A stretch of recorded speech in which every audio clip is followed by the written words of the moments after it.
Hello friends, હું છું રૂપલ અને આજની મારી સ્ટોરી છે વેરણ લાગે વાદળી રે. વહાણવટુ એ આપણા દેશનો ઘણો જૂનો જ અને આકરો ધંધો છે.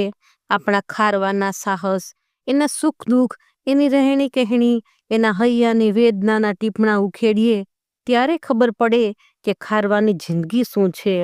દુઃખથી દાજેલ એના હૃદયના પાના કોણ ઉખેડવા નવરું હોય. અમે કાઠિયાવાડને કિનારે કિનારે ફરી ફરીને દિવસોના દિવસો અને રાતોની રાતો તેઓની સાથે રહીને એમના સાચા દુઃખની કથની મેળવી છે. હજી પણ એમાંથી મળે એવું ઘણું જ છે અને જગતને કામ લાગે એવું છે. પણ અત્યારે તો એ વાત એમના હૈયામાં જ સચવાયેલી પડી છે કે ખારવો એ શુદ્ધ સાહસની મૂર્તિ છે. સોરઠના ખારવાઓએ સિલોન, એડોન અને જાવા સુધીની ખેપો લૂંટો કરેલ છે. એની દરિયાઈ લડાઈ રૂવાડા ખળખળા કરી દે એવી અજબ વીર સરવાળી છે. 15મા અને 16મા સૌકામાં ફિરંગી અને વલંદાઓની તોપોના મોઢા સામે રહી દિવસ રાત દરિયામાં એણે લડેલી એ લડાઈઓની વિગતો અને જ્વાળામુખી જેવા ગોળાઓ સામે પોતાના વહાણ હકારી તોપોના કાનમાં ખીલા જડી તેઓને જીવતા પકડી લીધાની હકીકતો પણ મળે છે. એમના જીવનની સાદી રીતભાત, વરસ દહાડામાં એને ઘેર રહેવાનો ફક્ત એકાદ જ મહિનો, એ રીતેની આખી જિંદગી દરિયામાં સાચો સાચ કહીએ તો કાળના ડાચામાં વીતતી હોય છે. એના લગ્નનો માસ અષાઢ કે વૈશાખ જેઠમાં વહાણ હાલતા ચાલતા બંધ થાય ત્યારે જે ખારવા સમાજનો સંસાર વહેવાર મંડાય છે. અષાઢ કે શ્રાવણમાં એના લગ્ન થાય અને શ્રાવણ સુદ પૂનમ એટલે કે બળેવને દિવસે તો ખારવો પોતાનું વહાણ દરિયામાં વહેતું મૂકે. પરણ્યાને 2-5 દિવસ થયા હોય ત્યાં એને દરિયો ખેડવાનો વખત આવે. આશા ભર્યો ખારવો સ્ત્રીને ઘેર મૂકી વહાણે ચડી જાય ત્યારે એને દેહમાંથી જીવ જાય એટલું વસમું લાગે. એ દરિયામાં શ્રીફળ નાખી વહાણ હકારે, સવારે સઢ શણગાર્યા રે.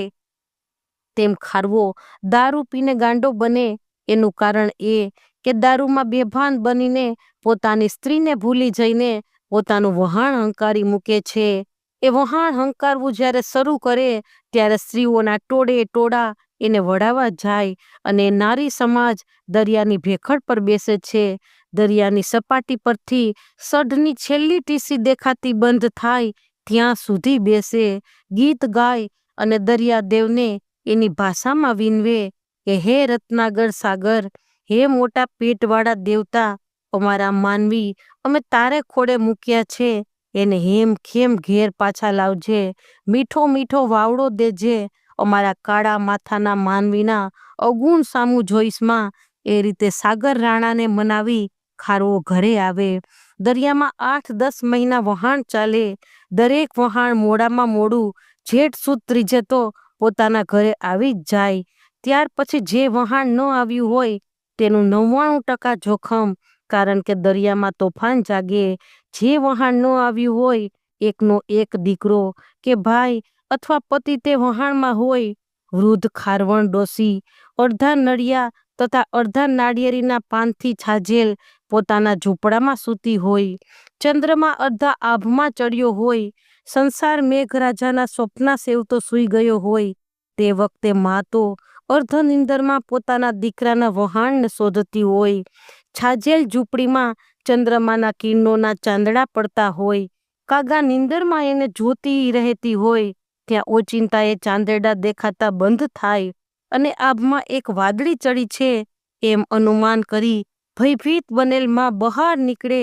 એ આભ સામે મીટ માંડીને જુએ છે ત્યાં તો એક જ વાદળી નહીં પણ આખું આભ વાદળાને સાંકડું થતું લાગે છે અને પોતાનું અંતર એની કાળજાની કોર જેવા દીકરાને નડેલ જોખમની ચિંતાથી ઘાંઘું વાંઘું બની જાય છે. વેદનાના સૂર ઘૂંટાવા લાગે છે અને વેદના લોક હૃદય સુધી પહોંચી જાય છે. કોક માતાની વેદના, કોક બેંદડીની કે પડને તનની વેદના સ્પર્શી જાય તેવી છે.